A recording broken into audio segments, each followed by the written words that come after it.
नमस्कार दोस्तों, स्वागत है आपका इस वीडियो में। तो आज हम लोग एएनएम क्लास को आगे कंटिन्यू करते हैं। जो भी कैंडिडेट एएनएम जीएनएम का इस बार एग्ज़ाम देंगे, उन सारे कैंडिडेटों के लिए हम लोग जो क्लास स्टार्ट किए हैं और जिसमें हम लोग मिडवाइफरी टॉपिक देख रहे हैं और इसमें लगभग 300 क्वेश्चन के आसपास देख चुके हैं। और प्रीवियस क्लास जो पिछला क्लास हुआ था उसमें हमने आपको बीटीएससी एएनएम में पूछा गया क्वेश्चन करवाए थे। जो भी इसमें मतलब कि इस टॉपिक से जो भी क्वेश्चन था वो सारे क्वेश्चन हमने आपको करवाए थे। सारा क्वेश्चन आपको इस पीडीएफ से और जो भी हम क्लास आपको ले रहे हैं उन्हीं सब से मिल रहे हैं। जैसे कि हमने आपको कल सारा कुछ एक्सप्लेन करके बता भी रहे थे और आप लोग वहाँ पर देख भी सकते हैं कि कितना क्वेश्चन उसमें से मिले हैं आपके जो एग्ज़ाम हुआ था बीटीएससी वाला। और आपका जो एग्ज़ाम होंगे उसमें आपका 100% एग्ज़ाम में क्वेश्चन मिलेगा। तो आप लोग ज़रूर अपनी तैयारी में लग जाइए।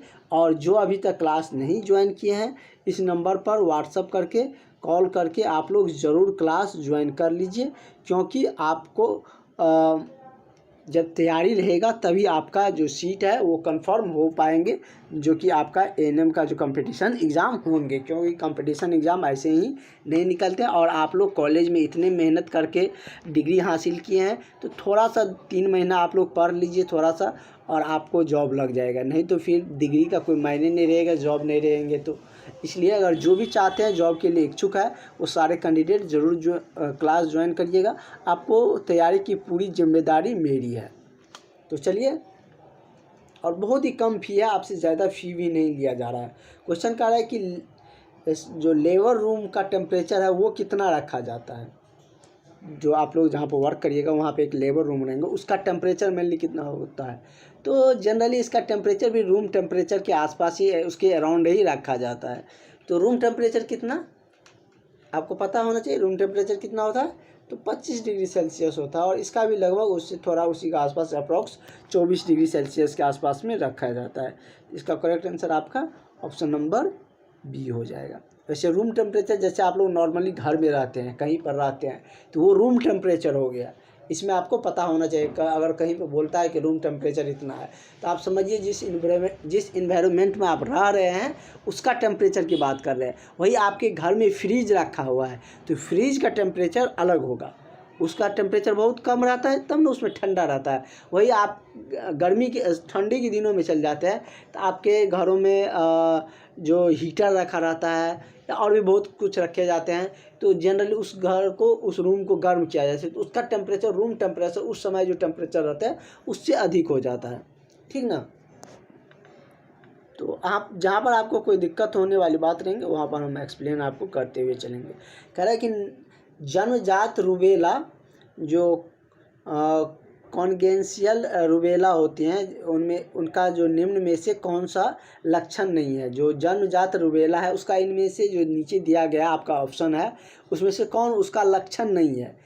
जैसे कि कोई भी सिंड्रोम्स है, कोई भी आपको चीज़ें होती है बॉडी में तो उसका अलग अलग लक्षण होता है। जैसे कि बुखार आएगा तो उसका कुछ लक्षण आपको पहले थोड़ा सा सर्दी, या तो सिर दर्द या खांसी या बॉडी में पेन, ये सब होते हैं तो इस लक्षण से पता चलता है। या टाइफाइड या कोई और सिंड्रोम्स या और बीमारी आते हैं तो उसमें उसके लक्षण से पता लगता है। तो उसी तरीके से जब जन्मजात रूबेला हो जाते हैं तो उसका कौन सा लक्षण है और कौन सा नहीं है। लेकिन आपसे इसमें पूछ रहा है जो 4 ऑप्शन दिए गए हैं उनमें से कौन नहीं है। तो चलिए हम लोग ऑप्शन की तरफ बढ़ते हैं। अगर आपको पता है तो ज़रूर आंसर करिएगा। आपका क्वेश्चन कर रहा है, ऑप्शन कर रहा है बहरापन। बहरापन आप लोग जानते हैं ना, जो सुनता कम है, तो ये उसका लक्षण है, जन्मजात रूबेला का है। क्योंकि बहरापन भी जन्मजात से आते हैं। आप लोग देखते हैं कि जन्मजात से ही आता है। कॉन्ट्रैक्ट मतलब कि मोतियाबिंद भी जन्मजात से होते हैं। बहरापन बाद में भी जाकर होते हैं, किसी कारण से हो जाते हैं, लेकिन जन्मजात जो पूरी तरह से बहरा होते हैं वो जन्मजात ही रहते हैं। मोतियाबिंद भी जन्मजात होते हैं, जब मतलब कि जन्म से होते हैं। उसके बाद हृदय संबंधित विकार ये भी हो सकते हैं। Cardio defects, cleft lip and cleft palate, ये मतलब कि जो क्लिप लिप मतलब होठ होते हैं, ये सब मतलब कि आपको जब जन्म लेते उसके बाद इससे संबंधित कोई विकार होते हैं, जन्मजात ये नहीं होते हैं। तो यही आपका करेक्ट आंसर हो जाएगा। आपसे पूछ रहा था कि कौन इसमें से जन्मजात लक्षण नहीं है। तो आपका ऑप्शन नंबर डी हो जाएगा। ठीक है, क्वेश्चन समझ रहे हैं ना क्या हो रहा है, क्या कह रहा है क्वेश्चन, ये समझ रहे हैं ना। जहाँ पर दिक्कत होंगे आप लोग बताइएगा, आप लोगों का ग्रुप बना हुआ है उसमें आप डिस्कस कर सकते हैं। जैसे हम आपको कोई चीज़ भेजते हैं, क्लास का लिंक, नोट्स या कोई चीज़, तो उसमें इंडिविजुअली सब पे चल जाता है, लेकिन वो ग्रुप है मतलब कि उसमें सारे मतलब कि, और उसमें किसी के पास किसी का नंबर शो नहीं करेगा, जो कि प्राइवेसी के लिए वो रखा गया है। ठीक ना, और वहाँ पर आप लोग डिस्कस कर भी सकते हैं। अगर आप लोग बोलिएगा तो एक ओपन ग्रुप भी बना देंगे, लेकिन उसमें ज़्यादा गैदरिंग हो जाएगी, सब मैसेज करेंगे, इसलिए ओपन ग्रुप नहीं बना रहे हैं। अगला है कि निम्न में से प्रसव की द्वितीय अवस्था का लक्षण है, इनमें से कौन ऐसा है जो प्रसव की द्वितीय अवस्था का लक्षण है। जैसे इसमें दिया गया है कि झिल्लियों का फट जाना, या और आपका दिया गया है एक, तो जैसे दिया गया है फर्स्ट ऑप्शन कि झिल्ली का फट जाना, या गुर्दा जो अंश होते हैं उसका चौड़ा हो जाना, वो फैल जाना, या रक्त का टपकना, या उपयुक्त सभी। तो प्रसव की द्वितीय अवस्था का लक्षण आपसे पूछ रहा है, तो प्रसव की द्वितीय अवस्था का क्या लक्षण होंगे, ये सब तो आपको पता होंगे, बहुत सारे आपने आपके क्लास जो आपने कोर्स किए थे उसमें भी ये डिटेल्स में बताया जाता है। अगर नहीं पता है तो हम लोग जानते हैं, आप लोग जो मतलब कोर्स में पढ़े हैं वही सब है, उसी का ऑब्जेक्टिव यहाँ पर देखने को मिल रहा है। वहाँ पर आप लोग ज़्यादातर थ्योरी पढ़ते थे, लेकिन यहाँ पर ऑब्जेक्टिव क्वेश्चन, ऑब्जेक्टिव मतलब उसी से बनता है। तो जैसे इसमें क्या दिया है, तो झिल्ली का फट जाना ये भी द्वितीय लक्षण है, गुदा का चौड़ा हो जाना ये भी उसका लक्षण है प्रसव की द्वितीय अवस्था का, रक्त का टपकना ये भी अवस्था है उसकी, और तो इसका करेक्ट आंसर क्या हो जाएगा, उपयुक्त सभी। ठीक है, अगला कह रहा है कि नाभिक नाल एम्बिलिकल कॉर्ड की औसतन लंबाई होती है। जो नाभिक नाल होती है एम्बिलिकल कॉर्ड, उसकी औसतन लंबाई कितना होती है, 10 सेंटीमीटर, 20 सेंटीमीटर, 50 सेंटीमीटर या 150 सेंटीमीटर। तो उसकी लंबाई कितना होते हैं, तो 50 सेंटीमीटर मतलब नाभिक नाल के एम्बिलिकल कॉर्ड की लंबाई होते हैं कितना, 50 सेंटीमीटर।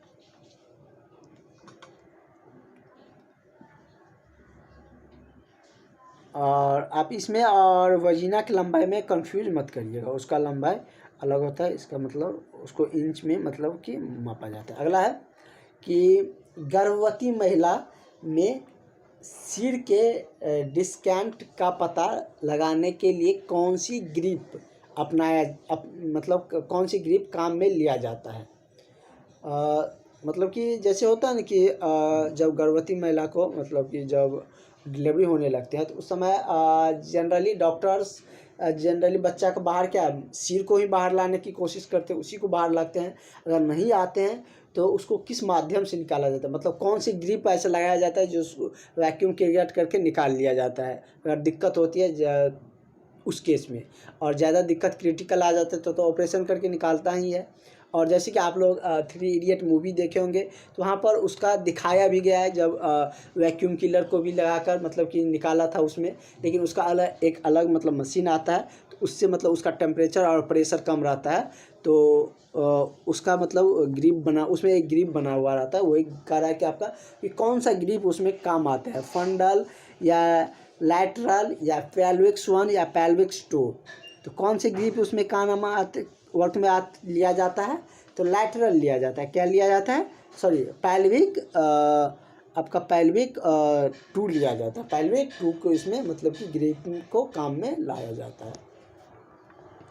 अगला है कि लगभग, और आप लोगों के लिए और भी बड़ी बात है कि हम आपके लिए और भी इफेक्टिवली जो बीटीएससी का क्वेश्चन है और जो एएनएम का एग्ज़ाम हुए हैं 8853 वाले जो बिहार का एग्ज़ाम हुए थे, और भी बहुत सारे यूपी का एग्ज़ाम हुआ था, और भी जो एएनएम का एग्ज़ाम हुए थे, उन सारे क्वेश्चन को ऐड करके नया नोट्स तैयार किया जा रहा है और आप लोगों को वो नोट्स मिलने जा रहे हैं। तो आप लोग को क्या राय है कमेंट्स करिएगा, बताइएगा कि आपको वो नोट्स कितनी जल्दी चाहिए, कितनी रिक्वायरमेंट है, और उस तरीके से हम उतनी जल्दी आपको प्रोवाइड करेंगे। जो क्लास ज्वाइन किया है उसको भी, जो क्लास नहीं ज्वाइन किया है वो ज्वाइन करिएगा, उसको मिल जाएंगे। आपका एक भी क्वेश्चन नहीं आता रहे, इस तरीके से हम आपको तैयारी करवाएंगे कि आपके एग्ज़ाम में देने जाइए तो आपका सारा क्वेश्चन आते रहे। भले उसमें से कुछ क्वेश्चन आप मिस करिएगा, गलती करिएगा, कुछ मतलब याद नहीं आएगा, एग्ज़ाम में ऐसा होता है, लेकिन आपका मैक्सिमम क्वेश्चन आएंगे तो कुछ ही नहीं गलती होंगी, सिलेक्शन तो आपका हो जाएगा।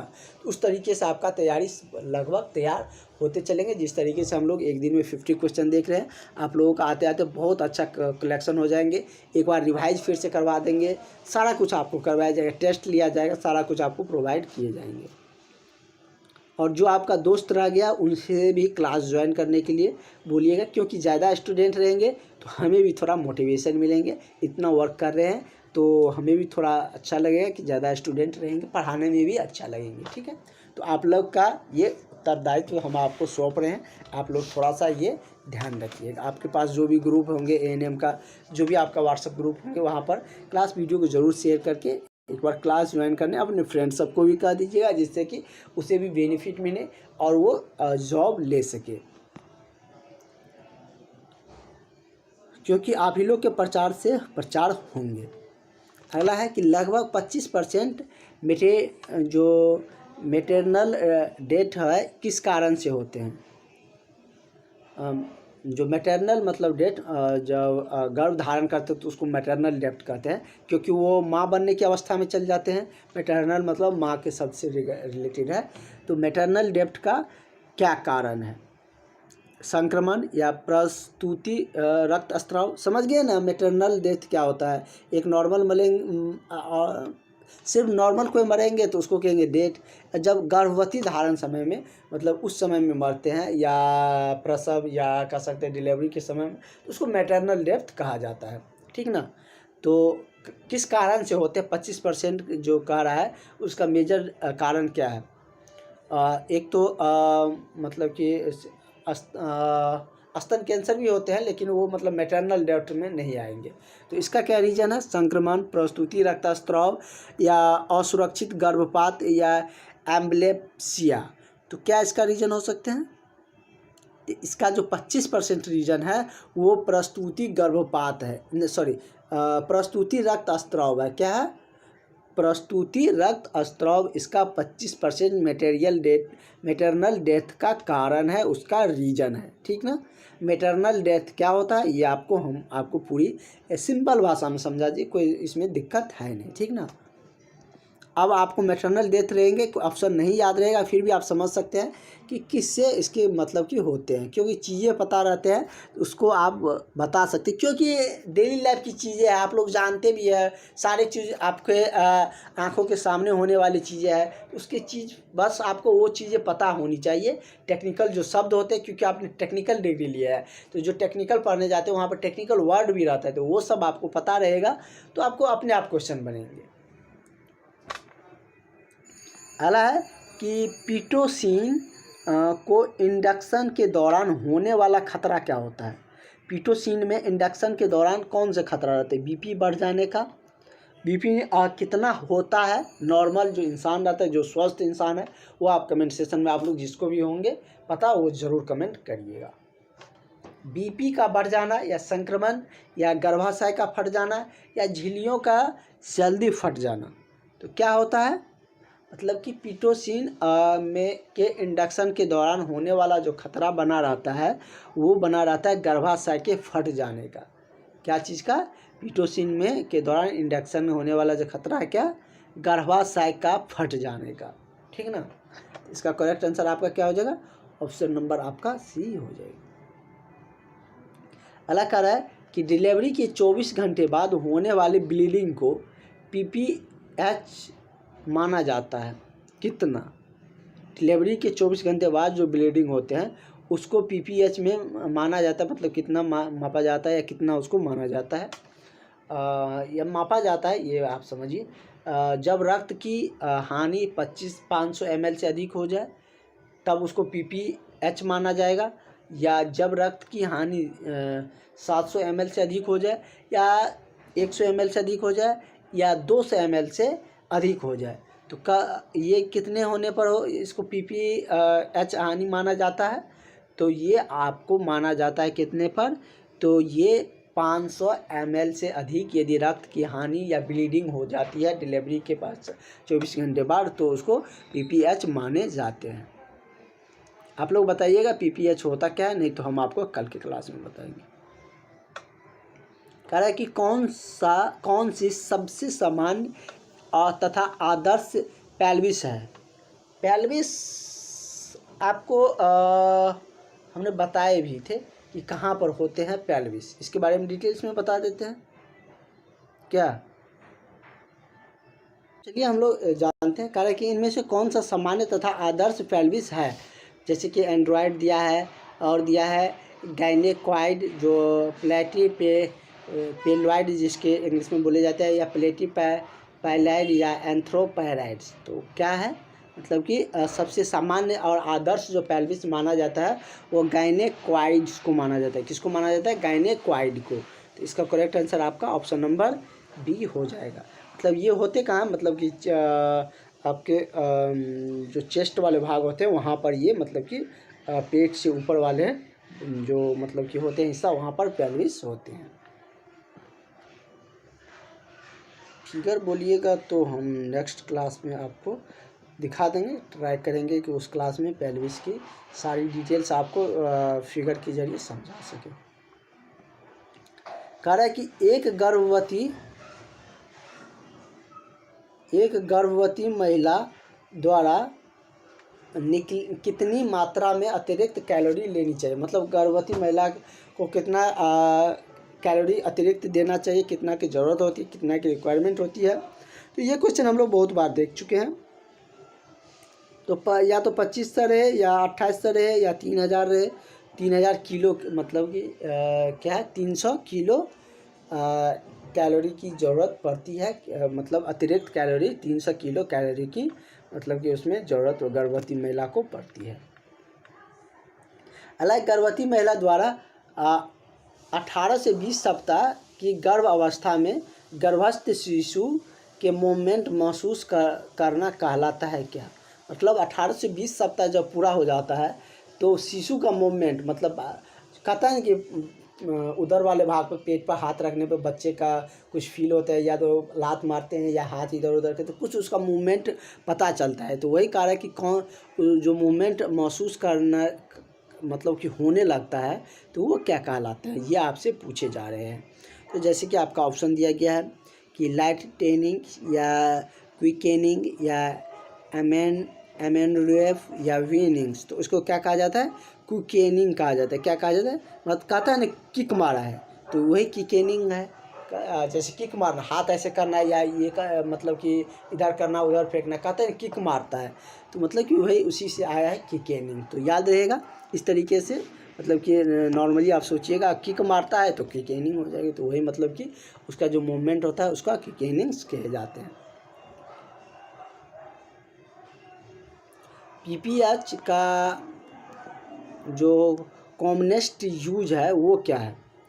पीपीएच के अभी हम लोग देखे थे, ब्लीडिंग जब प्रसव के दौरान होने लगती है ज़्यादा, तो उसको मतलब कि 24 घंटा के बाद तो उसको मतलब पीपीएच कहते हैं। तो वही कह रहे हैं उसका कॉमनेस्ट कॉज क्या है, उसका मतलब प्रमुख कारण क्या है, ये समझिए। कॉमनेस्ट कॉज या प्रमुख कारण, उसका रीज़न क्या है। उसका प्रमुख रीज़न क्या है? तो एटोनिसिटी ऑफ यूटेरस, मतलब कि यूटेरस से जो क्या होता है, जो रक्त का स्त्राव होता है, तो वही क्या कहलाता है, मतलब कि उसका प्रमुख कारण रीजन वही है। यहाँ पर आप लोग देखे थे, जैसे कि हमने यहाँ पर पीपीएस से देखे थे ना कि मतलब कि कहाँ गया, हाँ, मतलब कि रक्त जब डिलीवरी के समय ब्लीडिंग होती है, तो मतलब कहाँ से ब्लीडिंग होती है, तो यूटेरस से ब्लीडिंग होती है, तो मतलब कि उसी को पीपीएच माना जाता है।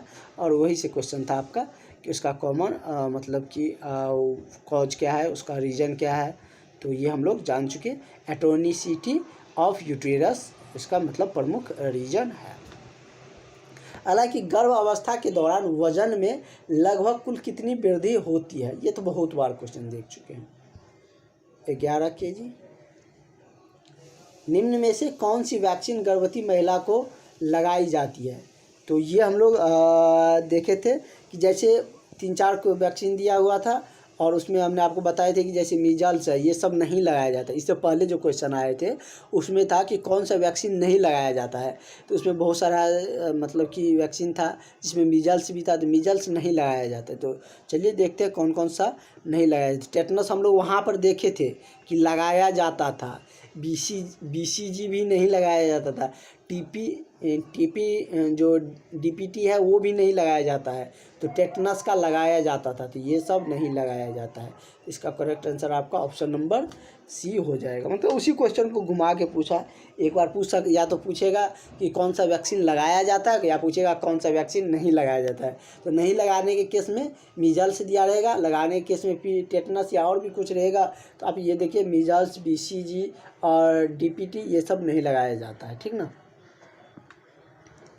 कह रहा है कि एक गर्भवती महिला को कम से कम कितनी एंटेनल विजिट करनी चाहिए। तो एंटेनल कितने बार, मतलब गर्भवती महिला को एंटेनल विजिट करना चाहिए, जाना चाहिए, सलाह लेनी चाहिए, तो कितने बार। तो इसका मतलब कि ये भी क्वेश्चन हम लोग आई थिंक देखे हुए थे। तो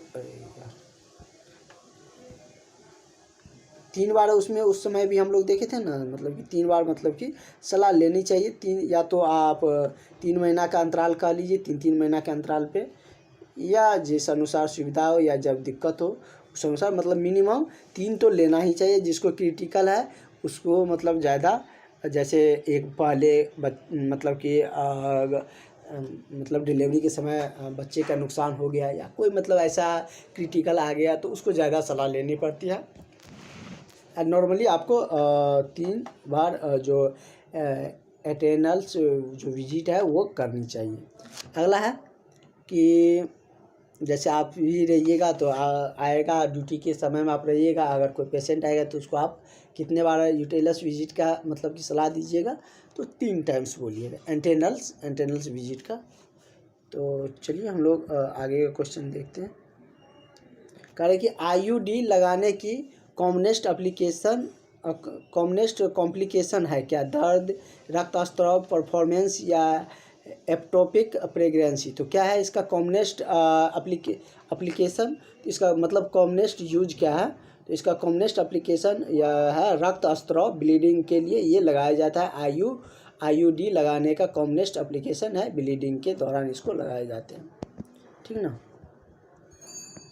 कारण निषेचन, फर्टिलाइजेशन, इसके बारे में हम लोग डिटेल्स में जाने थे कि किस तरीके से फीमेल्स ऑर्गन और मेल्स ऑर्गन वर्क करते हैं और फर्टिलाइजेशन में भाग लेते हैं। जैसे कि मेल्स के द्वारा जो फीमेल के बॉडी में क्या आपको जो फर्टिलाइजेशन वाले क्लास लिए थे उसमें हमने आपको फिगर सहित सारे कुछ डिटेल्स में आपको बताए थे वहाँ पर, और सारा ऑर्गन्स भी बताए थे कि मतलब कि कौन कौन से ऑर्गन्स फीमेल्स और मेल्स के भाग लेते हैं फर्टिलाइजेशन की प्रक्रिया में। तो वो वाला यदि आपने लेक्चर नहीं देखे हैं तो ज़रूर आप लोग वो लेक्चर देख लीजिएगा। अगला क्वेश्चन की तरफ हम लोग बढ़ते हैं। सॉरी, इस क्वेश्चन का हम लोग आंसर तो किए ही नहीं। कह रहा है कि निषेचन फर्टिलाइजेशन होता है गर्भाशय में, फ्लोपियन ट्यूब नलिका में, पेल्विक्स में या योनि में। तो ये कहाँ होते हैं, तो ये आपको फेलोपियन नलिका में फर्टिलाइजेशन की प्रक्रिया होते हैं, निषेचन की प्रक्रिया होते हैं। और योनि, गर्भा, ये सब क्या है,